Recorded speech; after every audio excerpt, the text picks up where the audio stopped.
अरे बहू रानी तो सारा सारा दिन कमरे में बंद रहती है, कोई काम भी नहीं। मैं तो बोर हो जाती हूँ, क्या करूँ।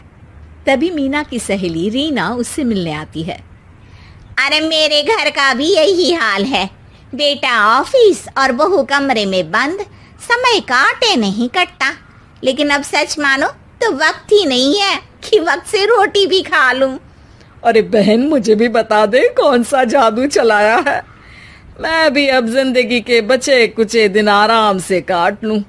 दीवारें देख देख कर तो बोर हो गई हूं मैं। रीना मीना को एक स्मार्टफोन देती है।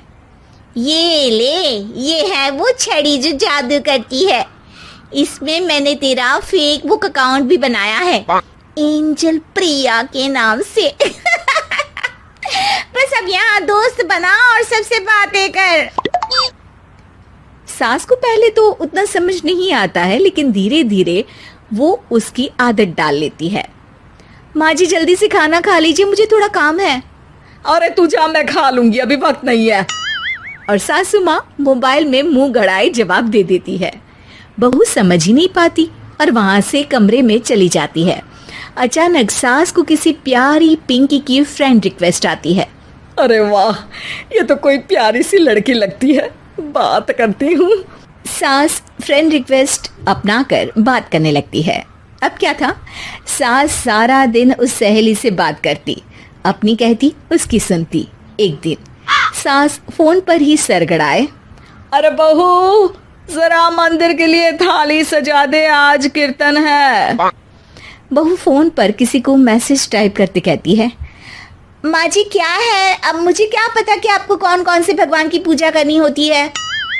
तभी सास के पास कोई मैसेज आता है। अच्छा अच्छा ठीक है, रहने दे, मैं ही कर लूंगी। अब मैंने मना थोड़ी ना किया है, कर देती हूँ मैं। अब मैंने भी बोला ना कि थोड़ी देर में बात करती हूँ, तो मैं ही कर लेती हूँ, तू जा अपने कमरे में। बहू वहां से चली जाती है। सास मंदिर पहुंचती है और मंदिर की सीढ़ियों पर बैठकर सास फोन पर लिखती है, अरे मेरी बहू सारा दिन अपने कमरे में बैठी रहती है। वहां से रिप्लाई आता है, मैं आपकी बहू को तो जानती नहीं हूँ, लेकिन हाँ एक बात है, हो सकता है आपने उसे ताने दिए होंगे या फिर उसका दिल दुखाया होगा। ऐसा करने पर बहुओं का मन ससुराल से हट जाता है। याद रखिए, बहू और बेटी में फर्क होता है। सास घर जाती है और बहू से बड़े ही प्यार से बात करती है, उसके लिए खाना बनाती है, उसे गिफ्ट में साड़ी भी देती है। जिसके बाद अगले दिन, माँ जी चलिए, आज मैं भी आपके साथ मंदिर चलती हूँ, आते वक्त भोले भैया के गोलगप्पे खा कर आएंगे। अरे हाँ बहू, ये तो अच्छा है, चलो। सास मन में सोचती है कि उसकी फेसबुक वाली दोस्त कितनी अच्छी है। उसके समझाने से उसे उसकी बहू वापस मिल गई। वो बहू को अपनी दोस्त के बारे में बताने का सोचती है, लेकिन फिर चुप हो जाती है। बहू फोन पर टाइप करती है, मेरी सास मुझे नौकरानी समझती है, एक गिलास पानी तक खुद नहीं लेती। मन तो करता है कि बोल दूं, मैं बहू हूँ, कोई नौकरानी नहीं।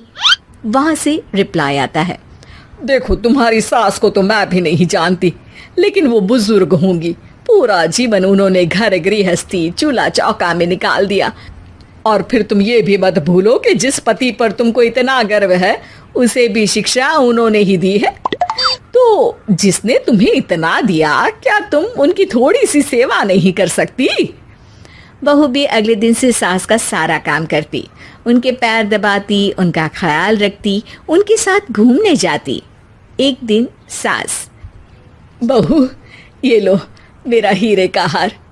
पहले तो सोचा था कि अपनी बेटी को दूंगी, लेकिन आज जब मेरे हाथ पैर में दर्द था तो तुम मेरा साथ दे रही थी।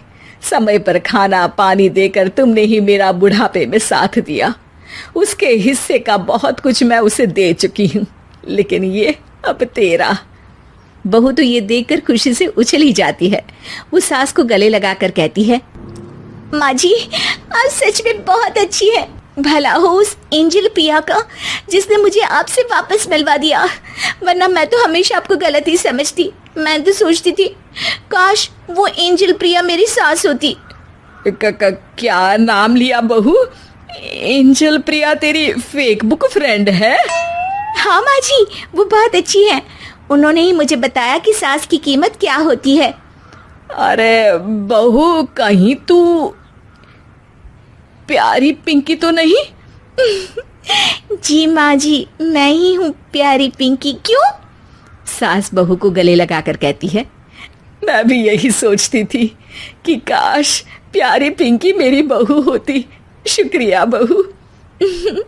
सासू माँ, शुक्रिया तो हम दोनों को फेसबुक और सोशल मीडिया का करना चाहिए, जिसने हम दोनों को एक दूसरे से दिल से मिला दिया। अब तक दोनों को समझ आ गया था कि जो खुशी वो बाहर ढूंढ रहे थे, सच में तो वो उनके घर में ही थी।